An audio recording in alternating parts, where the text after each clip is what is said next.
Irreversible cell injury करवा देते हैं। रिवर्सिबल में सेल स्वेलिंग होती है और इरिवर्सिबल में सेल श्रिंकिंग होती है।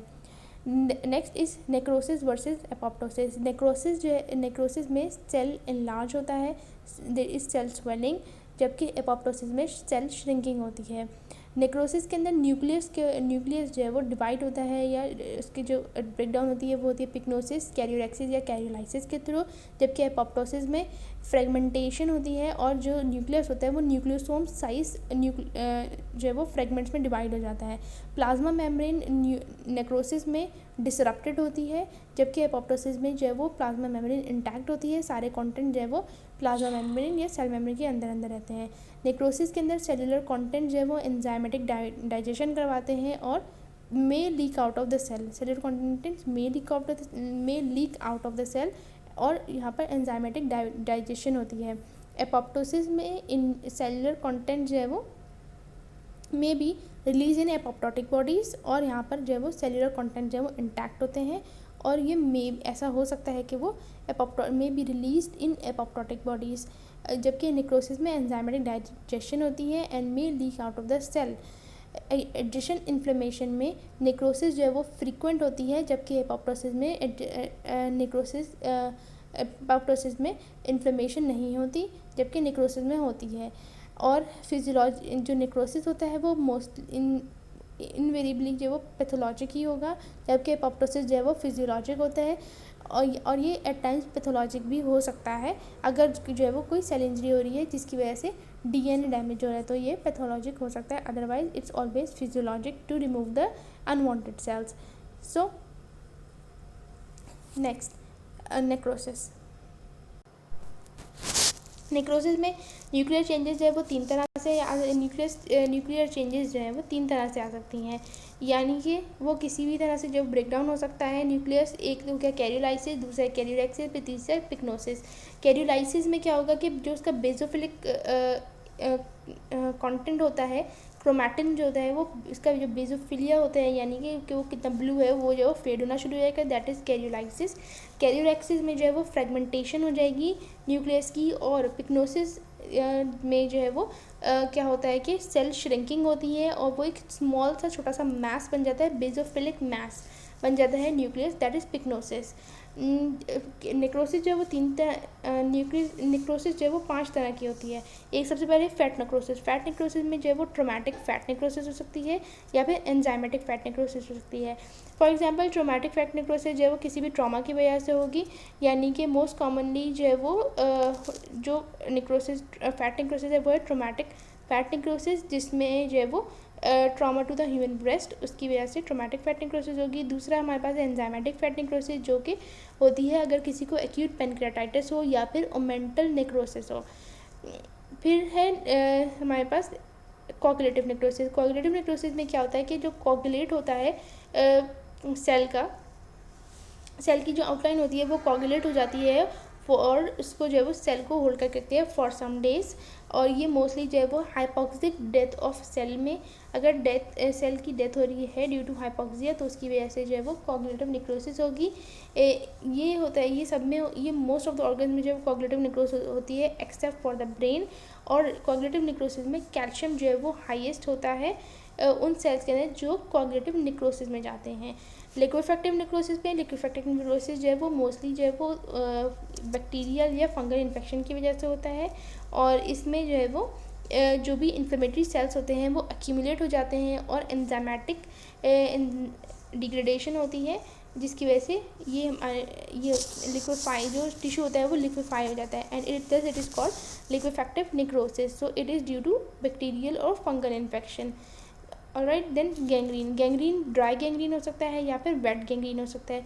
ड्राई गैंग्रीन जो है वो तब होगा अगर ड्राई गैंग्रीन जो है वो बैक्टीरिया या इन्फेक्शन नहीं होता, क्योंकि वहाँ पे वो सर्वाइव ही नहीं कर पाते। ये कॉमनली ड्राई गैंग्रीन जो है वो लिम्स में होता है, फॉर एग्जांपल डायबिटीज़ मेलाइटस के पेशेंट्स में, और होता क्या है इसमें आर्टीरियल ऑक्लूजन होती है, जिसकी वजह से ऑर्गन जो है वो ड्राई हो जाता है, श्रंकिन हो जाता है और ब्लैक हो जाता है। ड्राई, श्रंकिन एंड ब्लैक हो जाता है इन ड्राई गैंग्रीन, और आर्टीरियल ऑक्लूजन की वजह से होता है। For example in diabetes mellitus. Wait gangrene क्या होता है कि वो सुपर इम्पोज इन्फेक्शन की वजह से होते हैं on necrosis, and numerous bacterias जो है वो वेट गैंग्रीन में प्रेजेंट होते हैं, and there is numerous bacterias are present, और super infection on the necrosis causes wet gangrene. Wet gangrene जो है वो मोस्टली हमें मोस्ट कॉमनली मिलता है बाउल में, for example superior mesenteric artery occlusion, तो उसमें हमें मोस्ट कॉमनली मिलेगा वेट गैंग्रीन। और यहाँ पर जो है वो ब्लॉक वेनस ड्रेनेज की ब्लॉकेज होती है और आर्टीरियल ऑब्स्ट्रक्शन होती है। जो पार्ट होगा वो मॉइस्ट होगा, सॉफ्ट होगा, स्वेलन होगा, रॉटन होगा और डार्क होगा। ऑलराइट, तो that is wait gangrene. Cassius necrosis जो है वो होती है, कैशियस नेक्रोसिस में encounter in most often, yes, Cassius necrosis होती है इन ट्यूबरकुलस इन्फेक्शन के अंदर कैशियस नेक्रोसिस होती है, जहाँ पर बहुत सारे एपिथेलियोइड सेल्स जो है वो बीच में आ जाते हैं और लिम्फोसाइट जो है उनको पूरे को सराउंड कर लेते हैं, दैट इज़ कैशियस नेक्रोसिस, जिसके अंदर ग्रेनुलोमा बनता है। ऑलराइट, सो दिस इज के बीच में बहुत सारे एपिथेलियोइड सेल्स आ गए और साइड में लिम्फोसाइट्स आ गए, दिस इज कैशियस नेक्रोसिस जो कि ट्यूबरकुलस इन्फेक्शन में होता है। ओके, एपोप्टोसिस को जब वो प्रोग्राम सेल डेथ भी कहते हैं, और कुछ इंपॉर्टेंट जो है नॉर्मल एपोप्टोसिस जो वो नॉर्मल फिनोमिनन है, और ये कि जो है जो सेल्स बॉडी में ज़रूरत नहीं है उनको जो है वो रिमूव करने के लिए जो बॉडी का नॉर्मल मैकेनिज्म है रिमूव करने का, वो है एपोप्टोसिस। एपोप्टोसिस जो है वो इसी स्पेसिफिकली कौन सी एग्जाम्पल है, एक तो ये कि लैक्टेटिंग मदर के अंदर जो है वो आफ्टर वीनिंग जो है वो ब्रेस्ट की जो रिग्रेशन हो रही है वो एपोप्टोसिस की वजह से, जब वो ब्रेस्ट टिश्यू रिग्रेस नहीं कर रहे, that is due to apoptosis. Endometrial cell break down during the menstrual cycle is due to apoptosis. हम potentially harmful self reactive lymphocytes होते हैं उनको एलिमिनेट करने के लिए there is apoptosis, and to prevent overcrowding of the cells by destroying the normal जो destroy mutant sales हैं उसको डिस्ट्रॉय करके जो वो ओवरक्राउडिंग को प्रिवेंट करते हैं bye apoptosis.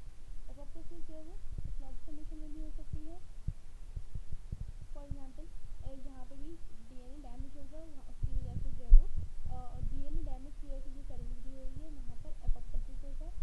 What causes DNA damage is radiation, cytotoxic drugs, cytotoxic anti-cancer drugs, extremes of temperature, and even hypoxia can damage DNA either directly या फिर by the production of free radicals. So there is DNA damage can be due to radiation, cytotoxic anti-cancer drugs, extreme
उसमें है BCL2 family, BCL2 family जो इन jeans inhibit कर रहे हैं apoptosis को, वो है BCL2, और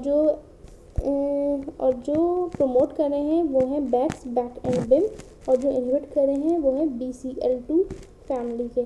जो इनिशिएटर कैस्पेसिस हैं, विच इनिशिएटर कैस्पेसिस बाद वाले हैं, जैसे जो है 8 और 9, और जो एग्जीक्यूशनल कैस्पेसिस हैं वो है 3 to 6, ये that is 3, 5 and 6, 3, 5 and 6, 3, 5 and 6।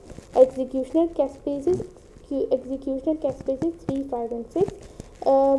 initiator caspase 8 and 9, initiator caspase 8 and 9, executioner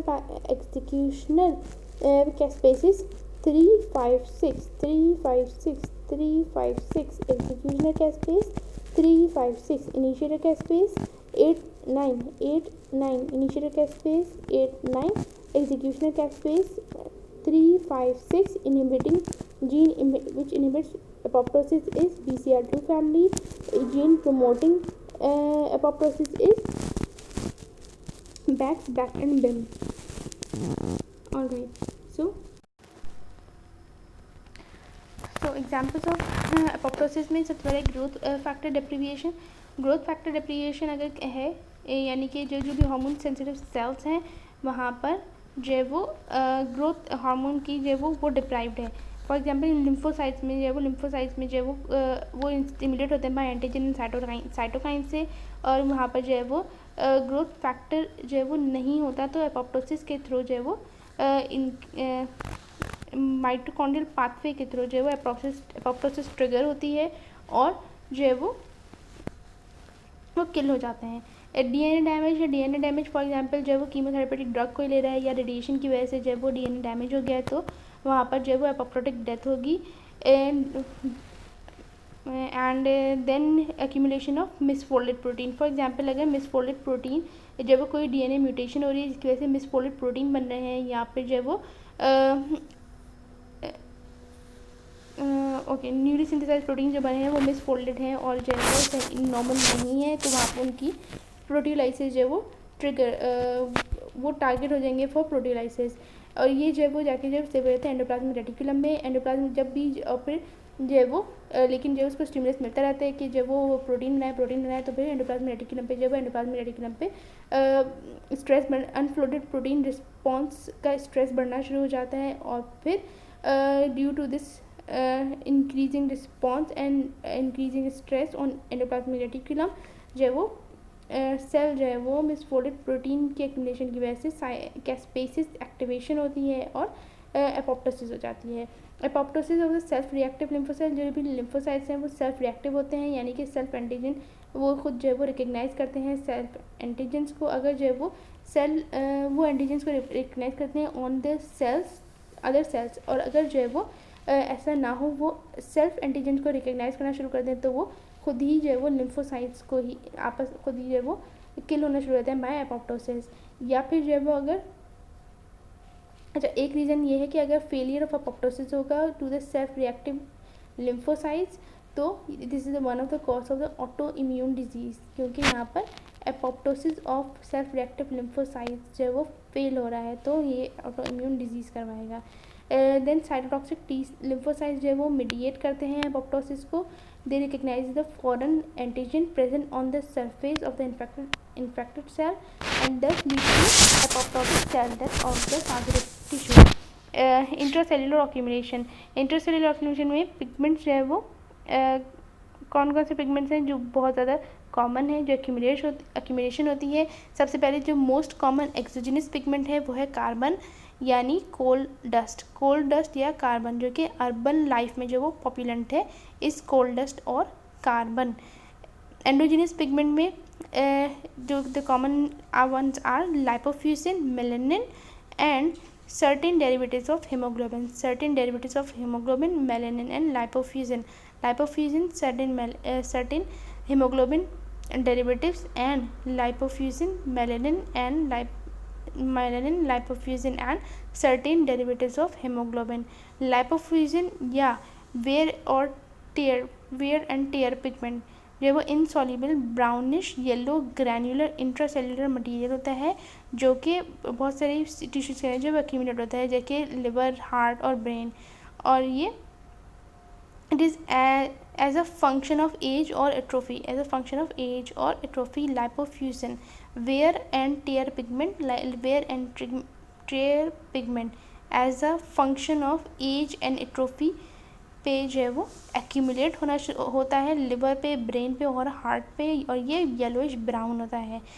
जो एंडोजिनस पिगमेंट्स हैं वो है मेलानिन, लाइपोफ्यूसिन और डेरिवेटिव्स ऑफ हेमोग्लोबिन। जो मोस्ट कॉमन एक्सोजिनस पिगमेंट्स हैं वो है कार्बन या कोल डस्ट।